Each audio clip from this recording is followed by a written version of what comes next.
नमस्कार, आदाब नाजरीन। आज हम एक ऐसी शख्सियत से रूबरू हो रहे हैं जिनकी आवाज न केवल सरजमीं हिंद बल्कि अलमिया इस्लाम में बेहद मोतबर मानी जाती है। हमारे साथ मौजूद हैं यासूब अब्बास साहब, जो कि शिया धर्मगुरु माने जाते हैं और जिस तरीके से पूरी दुनिया की निगाह इस वक्त ईरान पर लगी हुई है, ईरान में रहबर आला अयतुल्ला अली खामनेई के विसाले खबर ने पूरे मुल्क को बल्कि पूरी दुनिया को चाहने वालों को सुगवार कर दिया है। खेमनेई साहब महज एक सियासी रहनुमा नहीं थे, बल्कि मुकावमत की एक ऐसी अलमात थे जिन्होंने दशकों तक अपने नजरिए और अकीदे के समझौता नहीं किया है।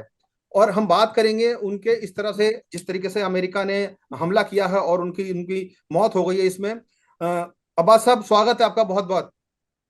बहुत शुक्रिया, बहुत शुक्रिया। अब्बास साहब, हम देख रहे हैं किस तरीके से अमेरिका ने ईरान पर हमला किया और जो सबसे बड़े सुप्रीम लीडर थे उनके इसमें इंतकाल हुआ है। पूरा शिया समाज बहुत इस वक्त उसमें है, शोक में है। आप किस तरह याद करते हैं उनको? देखिए, बहुत अफसोसनाक यह खबर सुनने को मिली कि आयतुल्ला सैयद अली खामनाई साहब की शहादत हो गई है। उनकी शहादत से आलम तशय्यो में पूरी तरीके से एक इनकलाब सा आ गया। हर शख्स रो रहा था, हर आंख अश्बार थी, हर दिल जो था वो खून के आंसू रो रहा था। हर शख्स परेशान था, अपने रहबर, अपने रहनुमा आयतुल्ला सैयद अली खामनाई साहब को तलाश कर रहा था। मगर बड़े अफसोस की बात है कि हम्म। खामनाई साहब हमारे बीच नहीं रहे। हम्म। मगर अमेरिका और इजराइल ने जिस तरीके से ये बुज़दिलाना हमला किया है पूरी तरीके हम्म। से, और ईरान के ऊपर जंग थोपी है। ईरान डिफेंस मोड में था, ईरान हम्म। ने कोई अटैक नहीं किया था। ईरान हम्म। से वार्ता चल रही थी, वार्ता को तोड़ के उन्होंने पूरी तरीके से इस जंग को ईरान के ऊपर थोपा है। बेशक जंग होती है तो उसके अंदर जिंदगियां भी मिलती हैं, मौत भी मिलती है, शहादतें भी आती हैं। हम्म। बेशक खामनाई साहब शहीद हुए हैं, मगर अमेरिका और इसराइल ये ना समझे कि हमने खामनाई साहब को शहीद करके हमने इस्लाम को खत्म कर दिया या ईरान को खत्म कर दिया। हम्म। खामनाई साहब की शहादत से ना ईरान खत्म हुआ है, ना इस्लाम खत्म हुआ है, बिल्कुल। ना ईरान की फिक्र खत्म हुई है, ना ईरान का नजरिया खत्म हुआ हम्म। है। हम्म। जिंदा खामनाई शायद इतना नुकसानदेह साबित ना होते जितना खामनाई साहब की शहादत ने अमेरिका और इसराइल की चूल्हे हिलाने का काम किया। हम्म। आपने देखा कल रात से लेकर आज दोपहर तक के जिस तरीके से ईरान हमले कर रहा है, और पूरी तरीके से इसराइल, अभी यह तय नहीं है कि नेतन्याहू जिंदा है कि मारे गए हैं। हम्म। इसके अलावा खाड़ी में जो आपके अमेरिका के सैन्य ठिकाने हैं उसको हम्म। भी पूरी तरीके से ईरान ने टारगेट किया है। जी। मैं उम्मीद करूंगा कि इंशाल्लाह अमेरिका के सदर डोनाल्ड ट्रंप और इसराइल के सदर नेतन्याहू दोनों हम्म। इंशाल्लाह मारे जाएं ईरान के हाथों से, और हम्म। दोनों रुसवा और जलील हो। क्योंकि खामनाई साहब ने यह बताया है कि असल सुपर पावर हम्म। अल्लाह की ताकत है। असल हम्म। सुपर पावर ना अमेरिका है, ना इसराइल है, ना हम्म। रशिया है, ना चाइना है, ना कोरिया है। असल पावर अल्लाह की ताकत है, और उसी ताकत के साथ में ईरान मुकाबला कर रहा राणा साहब, क्योंकि हम जानते हैं खेमनाई साहब जो उनका नजरिया था, जो अकीदे थे उनको, उन्होंने अंतिम तक भी घुटने नहीं टेके थे, उनकी बात को झुके नहीं थे। आप किस तरह याद करते हैं खामनेई साहब को? भारत के साथ उनके कैसे संबंध थे? क्योंकि हम जानते हैं कि शिया धर्मगुरु थे, उनकी जो मजारियत थी बहुत ज्यादा मानी जाती थी, उनके अकीदे पढ़े जाते थे और तारीखी अहद उनका कहा जा सकता है। आप किस तरह जानते हैं कि भारत के साथ जो संबंध थे उनके किस तरह संबंध थे? क्या आपकी कभी उनसे मुलाकात हुई है, कभी उनको सुनने का मौका मिला, रूबरू होने का मौका मिला? क्या कुछ यादें हैं आपकी उनके लिए? है। देखिए, हमारी बहुत सी यादें हैं अयतुल्ला सैयद अली खामनाई साहब जी। के साथ में। जब अयतुल्ला सैयद अली खुमैनी साहब का इंतकाल हुआ, हम्म। और खुमैनी साहब के इंतकाल के बाद उनकी पहली भर्ती में बाकायदा मैं गया, हुकूमत के दावतनामे के ऊपर गया, और हम्म। मैं तेहरान में होटल इनकलाब में मेरा कयाम था। जी। तो वहां से हम लोग ले जाए गए जहां खुमैनी साहब के लिए हम्म। जलसा ताजियत रखा गया था पहली बरसी पर। हम्म। उसमें खामनाई साहब को हमने बहुत करीब से देखा, खामनाई साहब की तकरीर सुनी, और हम्म। खामनाई साहब जो एड्रेस कर रहे थे, और अयतुल्ला खुमैनी साहब के उत्तराधिकारी बनाए गए थे। तो एक रूहानी चेहरा, चेहरे से निकलता हुआ नूर, हल्की मुस्कुराहट, और हर गुफ्तगू, हर अल्फाज हम्म। सोच और फिक्र में डूबा हुआ हम्म। कि बड़े से बड़ा दुश्मन भी सोचने पर मजबूर हो जाए कि ये क्या कह रहे हैं।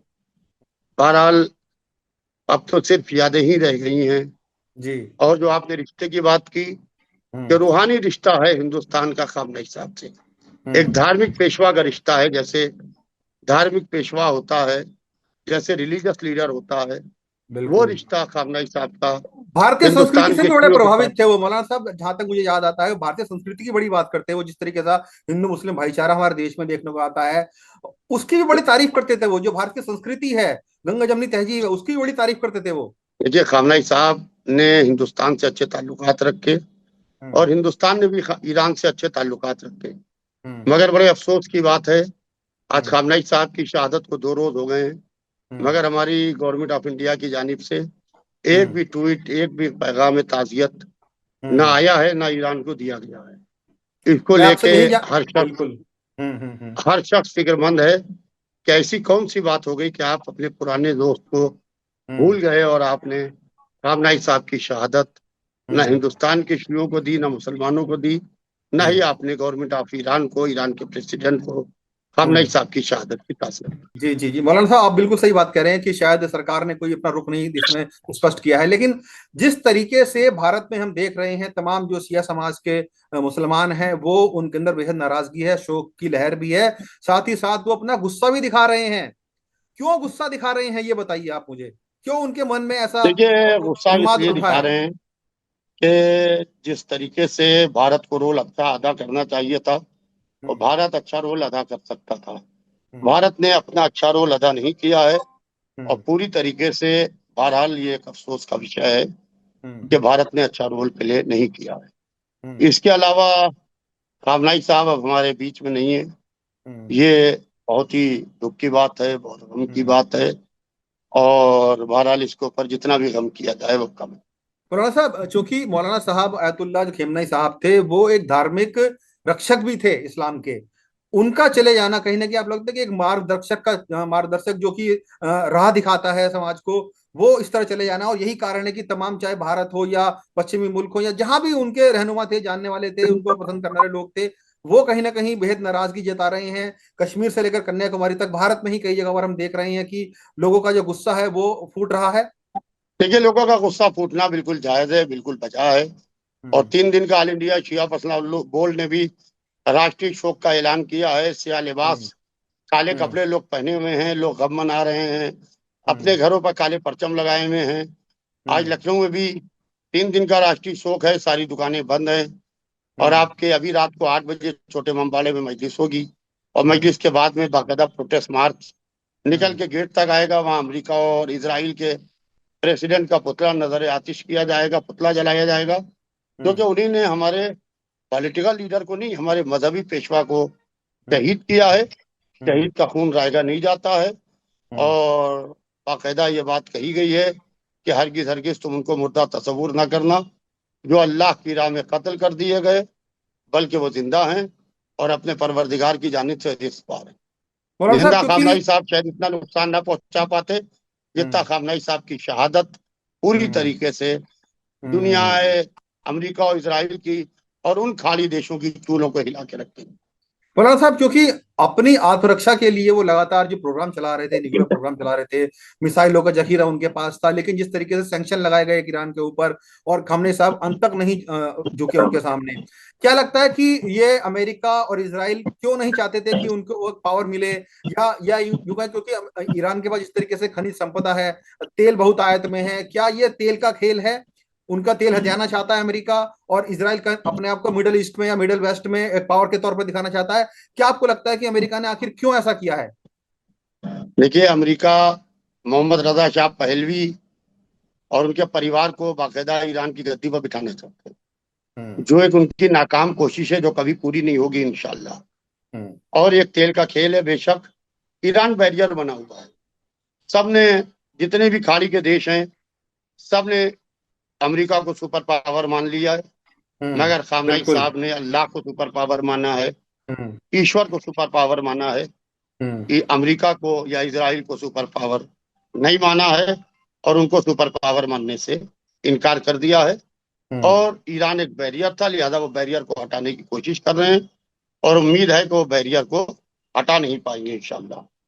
मौलाना साहब, हम देख रहे हैं कि भारत में तो लोगों को प्रदर्शन कर ही रहे हैं, लेकिन एक तबका ऐसा भी है जो खamenei साहब के जाने का जश्न मना रहा है। चाहे वो ईरान में हो, अमेरिका में हो, यूरोप से कई तस्वीरें ऐसी आ रही हैं जहां खamenei साहब के जाने को लेकर जश्न मनाया जा रहा है, क्योंकि उनका कहना है कि जिस तरीके से खamenei ने पूरे ईरान को कट्टरवाद के उसमें झोंक दिया था, उससे कहीं ना कहीं निकलना चाहते थे, इसीलिए वो देखिए, घोषणा ये बहुत सब ज्यादा। बिके हुए लोग हैं, ये सब अमेरिका और इजराइल की नाजायज औलादें हैं जो जश्न मना रही हैं। हम्म। बाकायदा जिसके दिल में इंसानियत है वो खamenei साहब का गम मना रहे हैं। और हम्म। जिनके दिल में जरा सा भी मजहब जिंदा है तो वो खamenei साहब के जाने हम्म। का गम मना रहे हैं। और ये सब जश्न वश्न से कुछ नहीं होता है, ये हम्म। इनकी वक्ती खुशी है। इंशाल्लाह ईरान इनकी खुशियों को खाक में मिला देगा। लेकिन मौलाना साहब, आपको लगता है बहुत जिस बहुत तरीके से खाड़ी के तमाम जो देश हैं वो भी अब आपस में एक दूसरे के खिलाफ हो गए हैं, जो कि अक्सर ये माना जाता था कि खाड़ी के मुस्लिम देश हैं वो सब एकजुट रहते हैं, और कहीं ना कहीं ईरान जो है तो अलग थलग पड़ गया था। तो क्या लगता है कि अब खाड़ी देशों में अंतर द्वंद छिड़ गया है आपस में ही, क्योंकि जो समाज, जो मुस्लिम समाज वहां पर एकजुट रहता था, वो अब कहीं ना कहीं बिखराव की स्थिति में आ गया है। क्या कारण मानते हैं इसका आप? देखिए, खाड़ी के जहां तक के एकजुटता की बात है, खाड़ी में ईरान के नाम के ऊपर एकजुटता जरूर है, क्योंकि हम्म। ईरान शिया मुल्क है, ईरान निडर मुल्क है, ईरान मर्द हम्म। मुल्क है। हम्म। ईरान किसी से डरता नहीं है, दबता नहीं है, चाहे वो अमेरिका और इसराइल हो या खाड़ी के देश हो। ईरान हम्म। सबसे आंखों में आंखें डाल के बात करता है। लिहाजा हम्म। ये सब ईरान से घबराए हुए हैं पूरी तरीके से। अभी हम्म। आप देखिए, चाहे इसके अंदर सऊदी अरब हो, चाहे इसके अंदर यूएई हो, चाहे इसके अंदर बहरैन हो या हम्म। दूसरे खाड़ी के देश हो, ईरान पूरी तरीके से सबसे मुकाबला कर रहा है। और हम्म। एक साथ ईरान मुख्तलिफ मोर्चों पर लड़ाई लड़ रहा है। जबकि हम्म। खamenei साहब, उनकी टॉप लीडरशिप की शहादत हो चुकी है, शहादत के जी। बाद भी जिस तरीके से ईरान मुकाबला कर रहा है, ईरान को सैल्यूट है, ईरान के जज्बे को सलाम है। इंशाल्लाह फतह हक की होगी, फतह ईरान की होगी, और शिकस्त बातिल की होगी, शिकस्त डोनाल्ड ट्रम्प और नितन्याहू की होगी। बहुत बहुत मेरा आखिरी शुक्रिया, सवाल मुझे है का वक्त अब्बास है। साहब, मेरा आखिरी सवाल है आपसे। आपने जिक्र किया था शुरुआत में कि हो सकता है कि जिस तरीके से हमले ईरान कर रहा है, नेतन्याहू भी उसमें ना बचे हों। आप क्या संदेश देना चाहते हैं डोनाल्ड ट्रंप को या शिया समाज की तरफ से नेतन्याहू को? मैं यही संदेश देना चाहता हूं कि जिस तरीके से खamenei साहब शहीद हुए हैं, ईरान पलट के डोनाल्ड ट्रम्प और नितन्याहू को पूरी तरीके से मारे, तभी दिल को थोड़ा सुकून मिलेगा। लिहाजा ईरान हमला करे और दोनों को खत्म करे।